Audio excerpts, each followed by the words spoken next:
I have received this. Yeah. Okay. Yeah, Jan's running the meeting for me, just so you all know, today. Thank you, Jan. Not at all. And I have just about a list of who's here and who isn't. Okay, we are in order, and it's 10:30, or out of order. And I know who's here, and we have had, of course, no request for public comment. No one appears in the room to be here to offer same, so that's taken care of. Next item, approval of the minutes from the December meeting, which were sent out earlier this week. Does anyone have any comments, questions, corrections to make with respect to the minutes? Anyone online? No? Okay. In that case, may I have a motion to approve, please? So moved.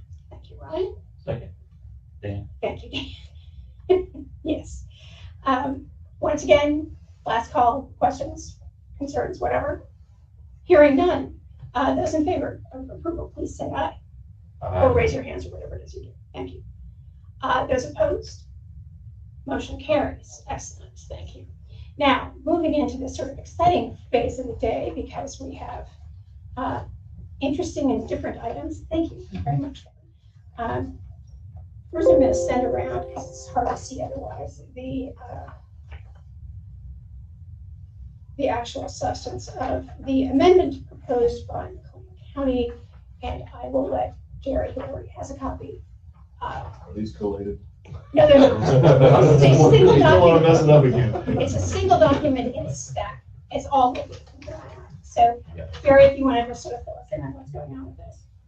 Sure. So this is a project that we're going to do here in 2023 that resurfaces the Danvers Eaton Road from the edge of Danvers to Route 150 or Rivian Motorway. And it's one of Dan's favorite projects because it's got about 5 different funding sources in it.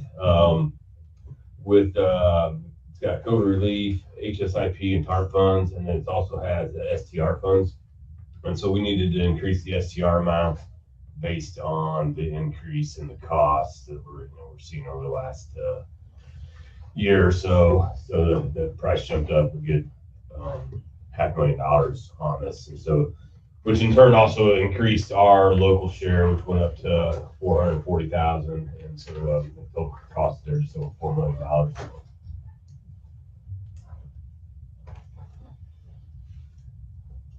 Any questions for Jerry?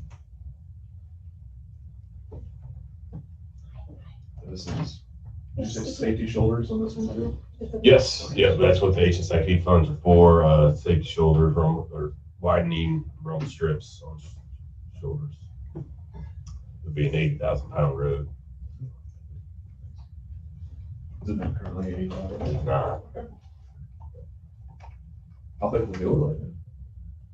That's a good question. Well, curious to that part right there. Yeah, I know. Sorry, other interest. Yeah, I think we're so we're going off 2 inches. I think we're putting like 3 1/4 back. Did you end up having some serious safety concerns? Is that how you got the HSIP? Yeah. So when we did our local road safety plan, this is one of the segments that was identified in there where we had quite a few run off the road accidents there, especially in the first 2 miles that coming from Rivian to like 900 East Road, and that road feeds into a lot of subdivisions out that way, and so that's where we've seen the majority of that. So.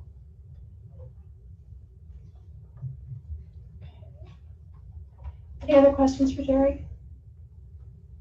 Okay, hearing none, a motion to approve, please. I'll make a motion, Dan. Gotcha, thank you, Dan. And a second, please. Don't be shy. Is this the meeting where I'm here by proxy or? Yes, yes. Second. Thank you. Any final questions? Hearing none. Those in favor, please say aye or raise your hand or do whatever. Aye. Okay, thank you. Any opposed? Hearing none, motion is approved. And the amendment is passed, and we will add it into our list. Okay. Next set of things to hand around. These are also not collated, Brian. And this is,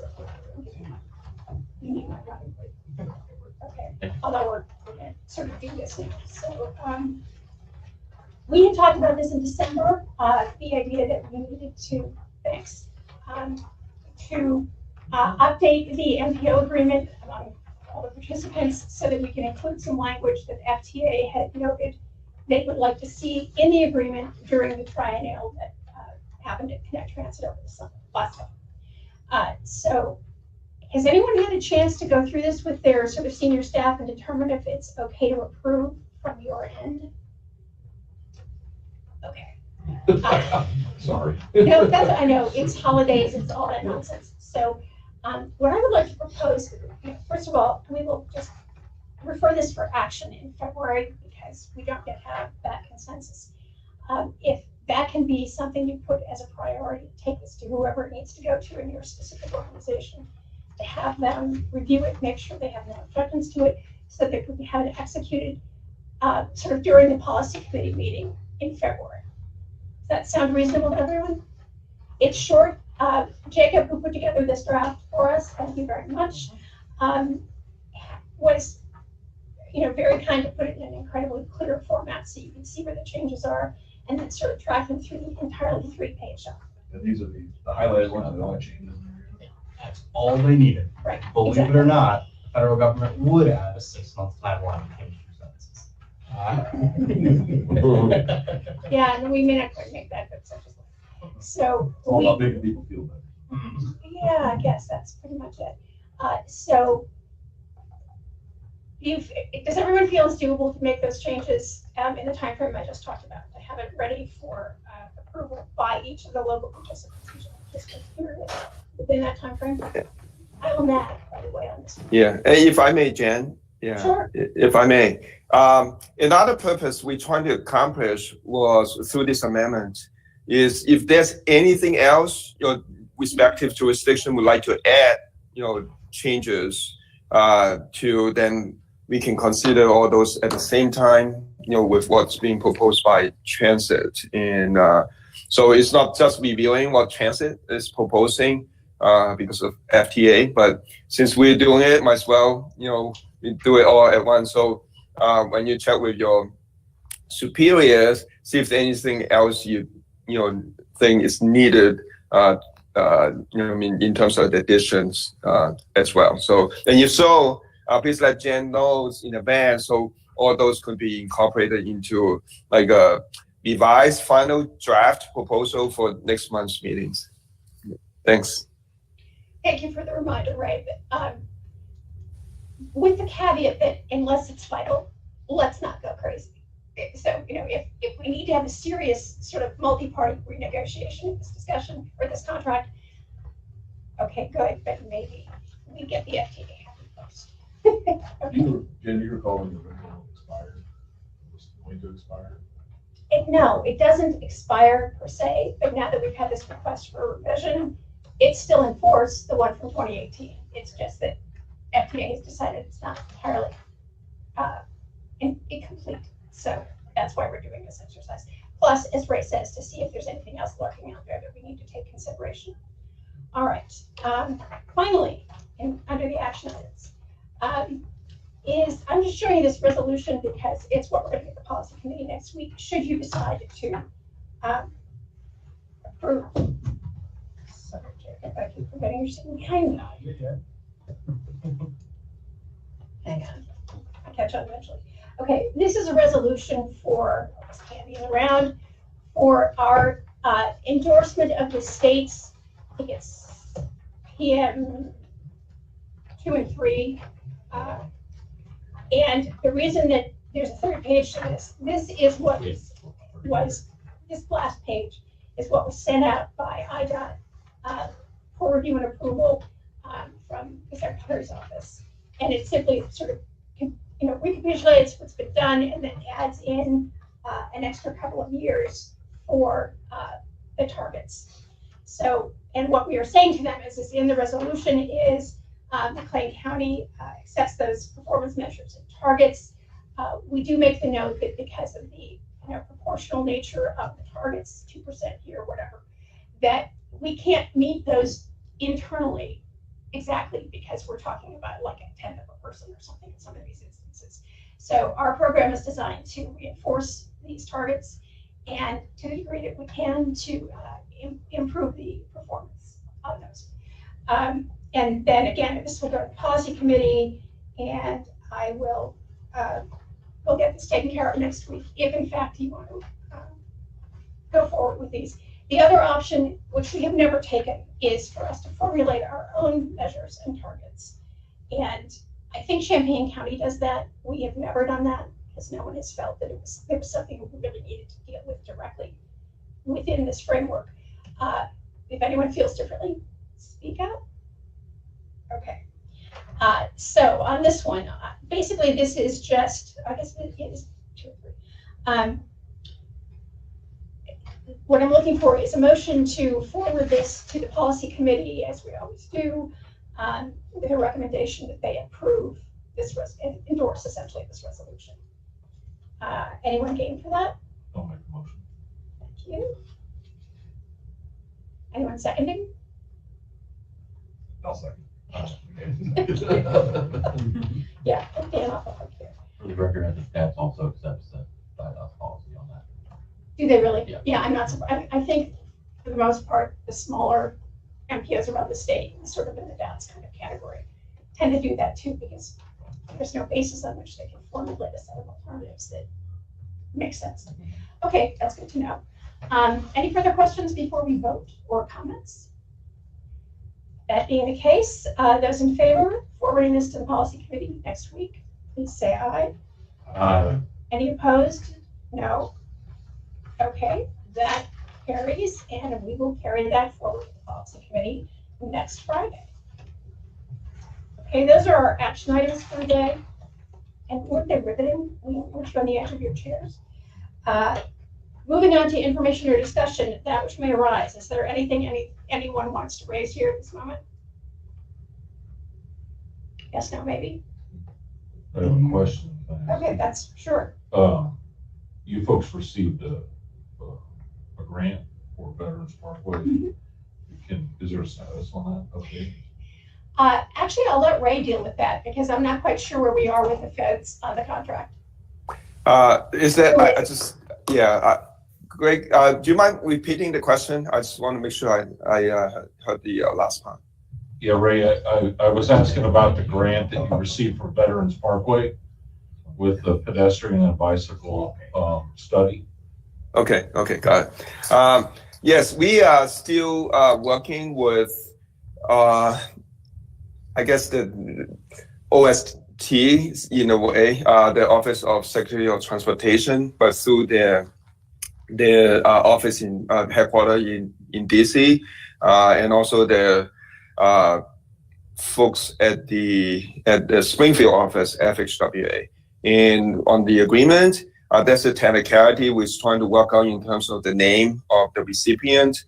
So that amendments, that request for amendments being processed, basically, the intent was MCRPC we were the applicant. But we put on the application, put McLean County, because there's some misunderstanding what the applicant's name is supposed to be. So as you all know, everything else was like we put together on the application, on support letters and local matches from the jurisdictions and from the state were intended for MCRPC. And so we're trying to have that technicality to corrected. So that's being processed right now. And once that is done, which I hope will be like this is January, say February, and then we will have that agreement, from FHWA, the headquarters, and then we'll work on that. After that is executed, then we will start the RFP for the consultants. And then, as you know, it probably will take at least 2 months for that process, I would think. And from advertisement to selection to negotiating a contract.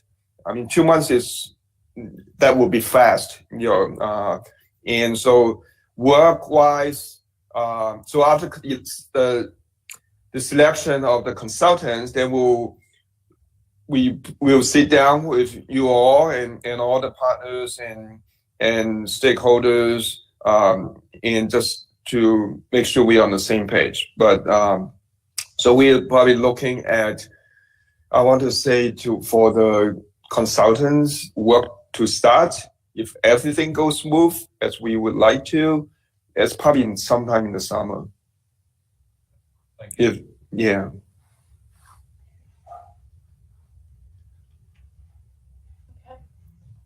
Thank you, Ray. Thank you. I'll clarify this stuff. Anything else under that which may arise? People want to raise right now, so to speak. Just an update, I think last time we talked about Enterprise Drive and us being contacted by LIB and on behalf of Stark. You know, we got back to Dave Brown that, yeah, Enterprise Drive really does need to connect to the west, but we'd be open to, you know, what that cross section eventually could look like, whether it's 4-lane or 3-lane or Right. good, what that might look like. And I've just not heard back. He said he'd be visiting with Mr. Stark and back in touch. So that's the update. Okay. Thank you very much. All right, anyone else? Yes, Dan? You're gonna put this on the record that we talked about the STU dollars and formulas earlier. There was a circular letter that came out last week, I think, that talked about all the federal funding allotments that were going to be handed out. The only thing missing was the bridge STP funds. Those should come out shortly for the county. I am in the middle of programming funding year 24. That should be finishing up next week. So after that, then I will send reports to all the local agencies with updated numbers for the 24 allotments. Thank you. Yep.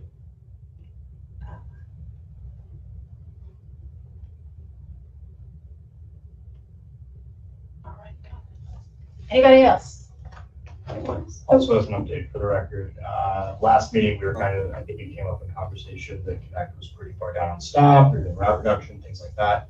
Our December class ended up being 11 new drivers. We have a January class of another 11, and we're expecting to hopefully get to that 10 again for February. So we have some retirements this year, of course. We expect, normal human turnover, but that hopefully means we should be returning to norm.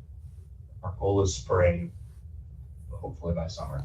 So yeah, looking good to recover that count. How did you recruit all these people?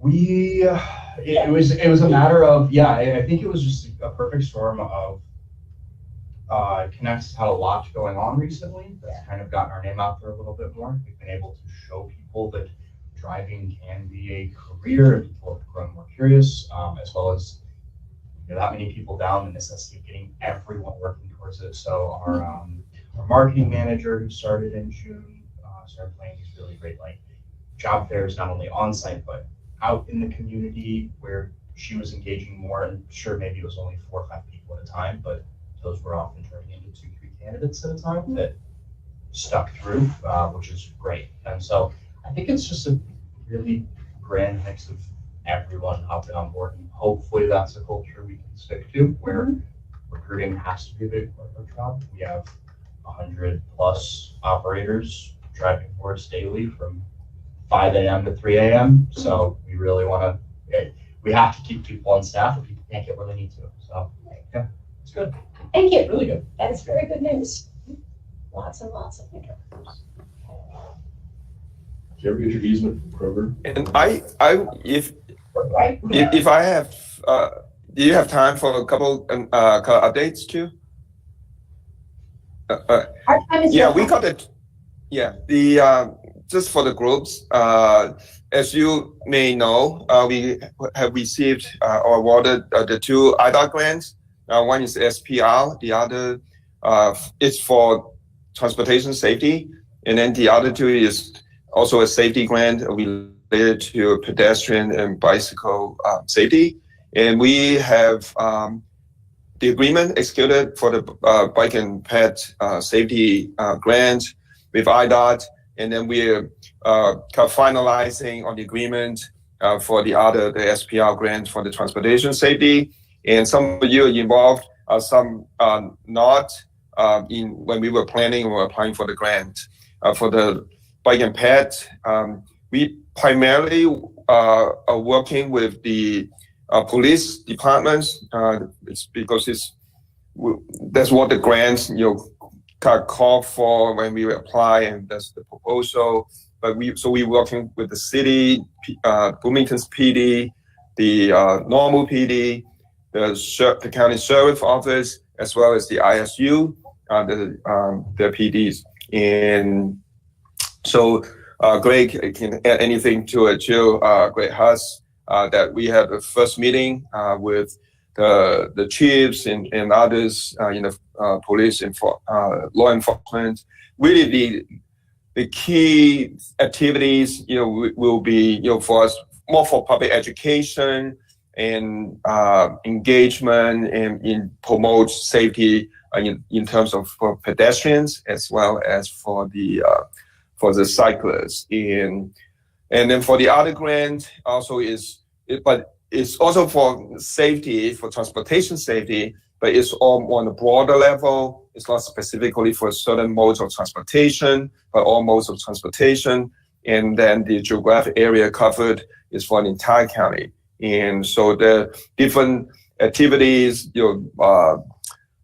from creating videos to pamphlets and other details, that we can provide in the later days. But just so you know, that's progressing for the two IDOT grants, and we appreciate that IDOT has given us, for this area, those two grants to enhance the safety. So I don't know if Bob Mendes have anything you want to add. Great, Huss, you've had anything to add to Yeah, this is Bob Mendes. No, I don't have anything to add to that, Ray. I'll add something. So yeah, we met with the local law enforcement recently, and that meeting kind of a strategy session to figure out how to educate the public as well as possible. We're kind of gearing towards students more than adults a little bit more. Part of that is having law enforcement go into schools, predominantly middle schools, likely. Showcase a video, have a pledge that says students are going to be safe in X, Y, and Z ways, things like that. So we're kind of moving forward. That's a grant that the period ends in the end of September. So we're moving pretty fast with that. Should be exciting. Are we tying that to Go Safe? Yes. Yeah. Cool.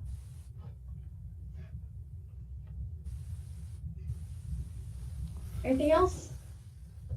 Well, since Jen mentioned Go Safe, we apply, as you all know, for the SS4A grant program. So we should be hearing from the feds, I think, sometime in January, supposedly. So we're in the middle of January. We'll have a couple more weeks to wait to hear from them. See if we got the grant. Basically, for us would be to enhance the Go Safe plan that we had done, and it was adopted, but then with the SS4A, the federal program, there are more criteria that have to be met. And so that's our proposal, is to have those additional work so that those requirements will be met. And so we'll have until end of January to hear from the feds on that. Going once, going twice. Any more? Okay. Then I will advise that our next scheduled meeting, which we hope will be upstairs in 404 again. We think we have a deal with the county to let us use it for tech and policy meetings, so it won't be quite so cramped in here. And you'll hear about that as soon as we know on that, and we'll set out an agenda when it's appropriate. That will include, of course, whatever action we might be taking on the intergovernmental agreement for the MPO. So February 17th at 10:30, we have 404, and I will accept a motion to adjourn if anyone has such a thing. Thank you, Jerry. Anyone else to second? Second. Thank you, Jacob. All those in favor, please, aye, or raise your hand, whatever you find appropriate. Aye. Any opposed to adjourning? Hallelujah, no, we are adjourned.